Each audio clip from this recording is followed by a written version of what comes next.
토트넘이 20번째 경기에서 첼시를 만나서 아쉽게도 속상하게도 0대2 패배를 당하고 말았습니다. 올 시즌 4번이나 만나서 모두 패했고 더 큰 문제는 모두 무득점으로 패하는 굴욕을 당하고 말았습니다. 손흥민이 출전하지 못한 3경기에서 무득점이다 보니 손흥민이 더 그리울 수밖에 없는 경기였습니다. 콘테 감독이 이미 천명했었죠. 토트넘은 첼시와 레벨 자체가 다르다고 인정했습니다.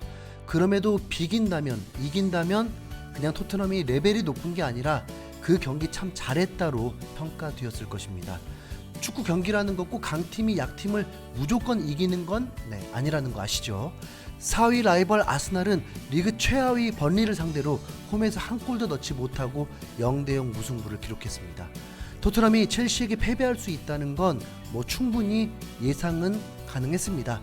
그런데 결과 전에 과연 콘테 감독은 첼시 상대로 2연패의 굴욕을 어떻게 만회할 것인가가 매우 궁금했는데 토트넘의 처음 보는 전술이 나오고 말았습니다.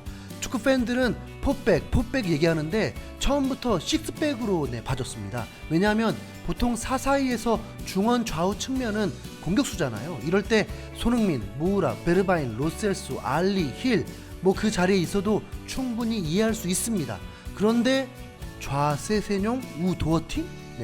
이 윙백들을 놓는다는 건 더욱 수비적으로 나가겠다고 볼 수밖에 없을 것입니다. 우선 에메르송이 지난 레스터시티와의 경기에서도 전반만 뛰었는데 도어티나 에메르송 둘 다 도찐 개찐이긴 하지만 그래도 에메르송이 좀 더 나을 텐데 아마도 컨디션 문제가 있지 않았나 싶습니다. 레길로는 뭔가 조커로 남겨둔 것 같고요. 전반에는 6백이 아니라 호이베르까지 가세한 7백으로 보여졌습니다. 점유율이 2대8에 육박할 정도였습니다. 그런데 여러분 이상하죠? 전반전 경기 재미있었습니다. 아니 나쁘지 않았습니다. 0대0 무승부가 되었는데 원정 경기에서 더 강한 팀을 상대하면서 골을 안 먹히는 게 더 중요했고 그걸 전술로 녹아냈기 때문에 토트넘은 어느 정도 만족할 만했습니다. 첼시는 전반 1분 만에 2번의 골 기회가 왔었는데 다행히도 들어가지 않았고 오히려 케인이 전반 40분 선제골을 기록했는데 아쉽게도 파울 판정이 되면서 득점을 잃게 되었습니다. 참고로 콘테 감독은 경기 후에 대놓고 판정에 대해 비판하기도 했습니다. 전반전 양상을 보면 토트넘은 원정에서 비교도 성공이었기 때문에 후반전만 잘 버틴다면 혹 체력 우위로 반전을 만든다면 바로 4위 직행이 될 수도 있었습니다. 그런데 감독이 아무리 전술을 잘 만들어도 결국 클래스가 다른 선수들이 한 방을 보이면 어쩔 수 없나 봅니다. 후반 2분 만에 실점이 나오게 되는데 전반에 오도이의 팔 좀 만졌다고 경고를 받은 탕강가가 후반전에도 출전되고 옐로카드를 의식한 나머지 소극적인 수비에 오도이를 막지 못하다가 지혜에게 좋은 패스까지 연결되었습니다. 그런데 느낌 팍 왔습니다. 세세뇽이 지혜를 마크하는데 이 선수는 왼발킥 달인인 선수인데 얼마나 무시한 건지 아니면 드리블로 들어올 거란 예상으로 길목을 차단하려는지 멀찌감치 보고 있다가 지혜가 슛을 했는데 그 순간 모든 선수와 시청하는 저도 정지되듯이 환상적인 골이 들어가 버렸습니다. 누가 봐도 열려있는 상황에서 지혜가 원하는 지점에다가 슛을 했다고 느낄 정도로 모서리에 올린 벽 맞추기 미션 수행하듯이 그야말로 완벽한 골이었습니다.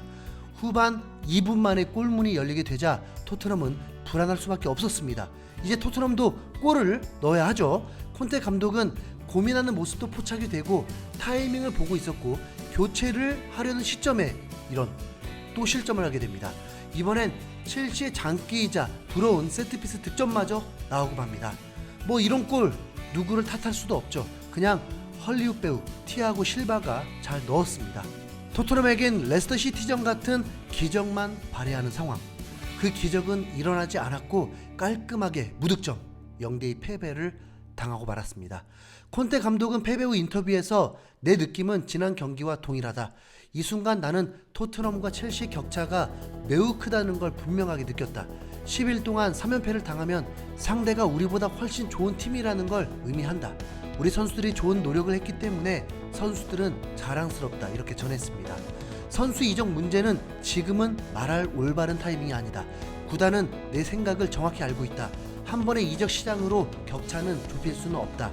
지난 몇 년 동안 격차는 매우 커졌고 지금은 짧은 시간 안에 해결책을 찾는 것이 간단하지 않다. 토트넘이 시도하고 노력해야 할 많은 부분이 있다. 경기장뿐만 아니라 모든 면에서 개선해야 하고 2-3년 안에 경쟁력을 갖춰야 한다. 우리는 매우 열심히 나아가고 있다. 이적 시장을 그렇게 중요하게 생각하면 안 된다. 보강이 필요하면 기회가 되겠지만 구단과 내가 가진 비전에 대해 이야기를 나눴다. 이렇게 콘테 감독은 첼시와의 패배에도 불구하고 토트넘 선수들에게 실망하지 않았고, 현재 이적 시장이 열려있고 토트넘이 더 강해질 수 있는 좋은 타이밍인데도 선수 영입이 없는 부분에 대해서도 의외로 불만을 가지고 있지 않았습니다. 현재보다 미래의 비전을 바라보면서 매우 성숙한 지도자의 모습을 보여주었습니다. 그런데 스카이 스포츠의 해설위원인 제이미 레드넵은 콘테 감독에게는 새로운 선수들이 필요하다. 콘테 감독과 다니엘 레비 회장 사이에 선수 영입 약속이 있었을 것이다. 이적 시장 마감까지 9일이 남았다. 2명, 3명, 4명은 더 영입해야 한다. 하지만 레비 회장을 설득하기는 어려울 것이다. 콘테 감독은 제 몫을 너무나도 잘해주고 있다. 하지만 맨체스터 시티, 리버풀, 첼시와 비교하면 선수단 차이가 크다. 누구라도 알 수 있을 정도다. 토트넘은 어느새 4위권 진입을 바라보고 있다. 그 어떤 감독도 못했을 업적이다. 만약 콘테 감독을 지원하지 않는다면 콘테 감독이 스스로 토트넘을 떠날 수도 있다. 약속을 지키지 않았기 때문이다. 과거 인터 밀란에서 사퇴했던 것처럼 말이다. 토트넘 경기장 훈련장을 새로 지으면 뭐하는가? 당장 감독을 지원해줄 선수를 영입해야 한다. 이렇게 콘테 감독이 떠날 수도 있다는 것을 경고했습니다. 분명 이 경기는 콘테 감독의 전술이 돋보였습니다. 오히려 선제골도 토트넘이 먼저 넣기도 했으니까요. 득점 취소에 대해서 콘테 감독은 세리에라면 이해가 가지만 프리미어리그 같은 최고의 리그에서 이걸 파울로 인정하는 건 납득할 수 없다면서 정면 비판했고, 케인도 전반전 마치고 다시 주심에게 따지기도 했죠. 토트넘만이 아닙니다. 이는 적장인 첼시 투엘 감독도 나는 그 장면을 제대로 보지는 못했다.